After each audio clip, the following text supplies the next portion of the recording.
Bobcat fans, Al Weston here for another Bobcat Coach's Corner. Time to talk some men's basketball with Terry Sellers. Thanks for being with us, Terry. Glad to be here. All right, well, the win-loss record not quite where you would like it, but I got to think we're about leading the conference in effort, aren't we? Well, I think we're close to it. I've been really proud of the guys' effort throughout the season, and they continue to work hard in practice, and I think that speaks for their character, and they want to do well, and they're disappointed in our season overall, but I think they're looking forward to trying to finish the season strong and see if we can take care of business this week. How do you work on instilling that effort and making sure that they don't get down on themselves when the wins don't come? Because it really, I mean, honestly, you wouldn't notice game 1 to game 20 here as far as the difference in the effort from your crew. Well, that's something that's I think it's one of the most challenging things that we have as coaches, but I think it's a huge responsibility that we have to do everything we can to try to get the guys to understand, how important effort is, and things are not. It's just like life, one of those life lessons. Things are not going to always go the way you want it to go. You're going to have some bumps in the road, and you got to get back up. And the great thing about sports and basketball and season, every game is kind of like it's a game unto itself, and you have an opportunity every time you step out to get back up. And it's that old saying is, life's 10% what happens to us and 90% how we react to it, and just trying to get the guys to realize that and react to it in a positive way. And we're talking yesterday about setting goals. What's our goals for the rest of the season? Is to try to keep them focused on trying to reach our potential, try to be the best team we can be. And until that last buzzer sounds, we're continuing to work hard, and we're trying to be the best we can be, and try to just do our best to get them to understand how important that is in a season and in life. And the guys have responded, and I think I said, we got 2 opportunities this week. We got a chance to go and win a conference game on the road, which we haven't done yet, and we got a chance to finish the season by taking care of business on Saturday. I said, there's not many teams in this country get the chance to win the last game they play. True. And because a lot of these teams, I said, they're going to go to the tournament and get whipped up on, and we can take care of business at home, and just try to, it's not easy sometimes even for coaches, but try to be as positive as we can, encouraging, and keep the guys realizing that we still have a lot to play for. Yeah, well, and 5 big seniors, of course, this year. You're going to be losing 5 guys that have contributed in various ways to various aspects of Georgia College basketball over the last few years. Let's touch on each one of those guys for a little bit if you can, and of course we'll start with the easiest one, perhaps, and Scott Ferguson. Really been a consistent force for you this year. Yeah, Scott has. He's really stepped up, and he's had I think an all-conference caliber season, and so.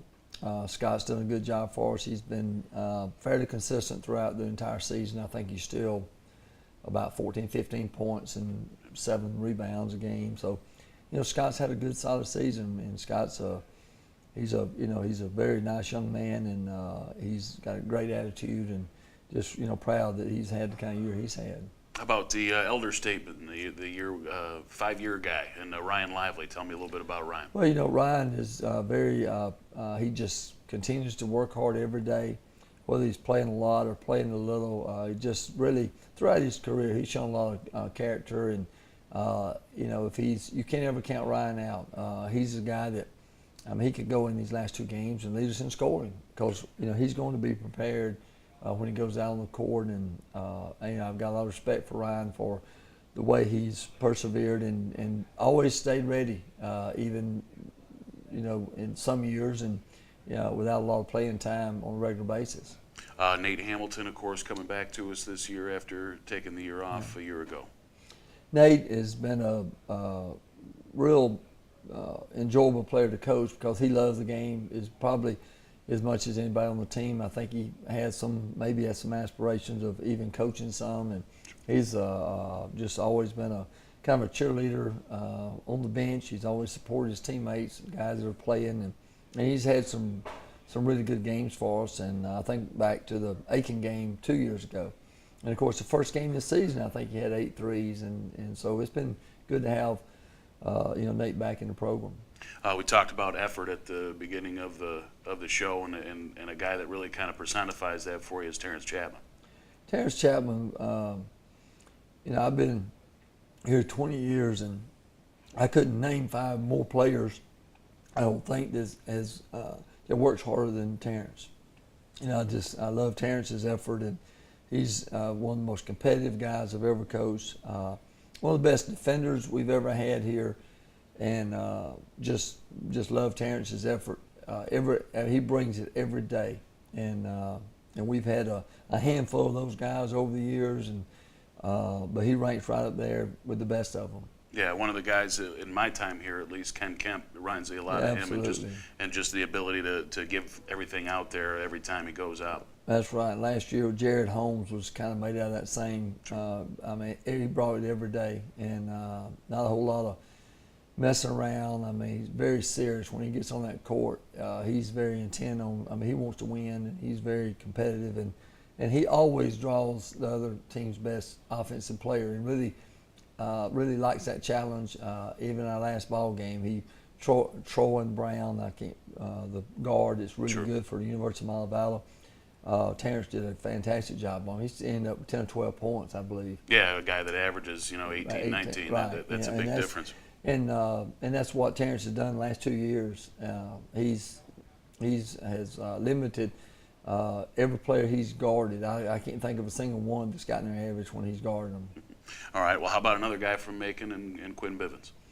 Quinnivens, the thing that's really, Quinn's one of the best young men I've ever coached. He has really got a great attitude. The thing that has impressed me, especially lately, is that when I got in the gym yesterday, and here we are, we're talking about a senior, we got 2 games to play, and Quinnivens is the first guy I see in the gym working on his game. I get out to practice.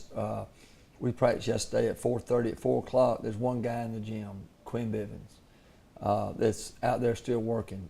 And that's kind of kids we like to, want to recruit here in our program. And I know Quinn probably has not had the kind of year he would like to have had, but Quinn's going to be very successful in whatever he does in life because he's going to continue to work. He's never going to give up.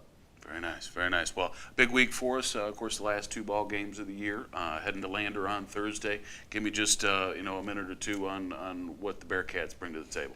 I tell you, Lander's got they've got a good team, and their record is what it is. I guess they only have about like our record, about 8 wins. But we saw them play at Christmas, and of course they had their preseason first team all conference player point guard that is not playing with them any longer, and that really hurt their team. But they've really come on, and they beat Augusta at Augusta about a week ago. They lost at North Georgia by 4 points in a very close game that could have gone either way. They got a really good rebounding team. They got 2 players, Smith and Pruitt, that one of them's averaging about 16, and I think the other one, actually both of them are 15, 16 points. 2 good scorers. Smith is leading the conference in field goal percentage, Draymond Smith, and he had 27 in their last game in a close loss on Saturday to North Georgia. So they've got a good inside-outside combination, and it's going to take a real good effort from our guys, which I believe they'll give it. But we're going to have to play well for 40 minutes. Sure. And after that, the Bobcats close out the season at home. We're going to be taking on Armstrong on Saturday, 3:30 start for the guys. But sure, you tune in to country102fm.com to catch the men's action on Thursday, and then come out to the Centennial Center, say farewell to our 5 seniors and the 2013 campaign for the Bobcats. So we want to get you out there to the Centennial Center to catch things on Saturday, also on the internet, and tune into that broadcast on Thursday. Our time's closed here. Thanks for another interview here, Terry. I appreciate it. All right, for Terry Sellers, Al Weston, for the Bobcat Coach's Corner.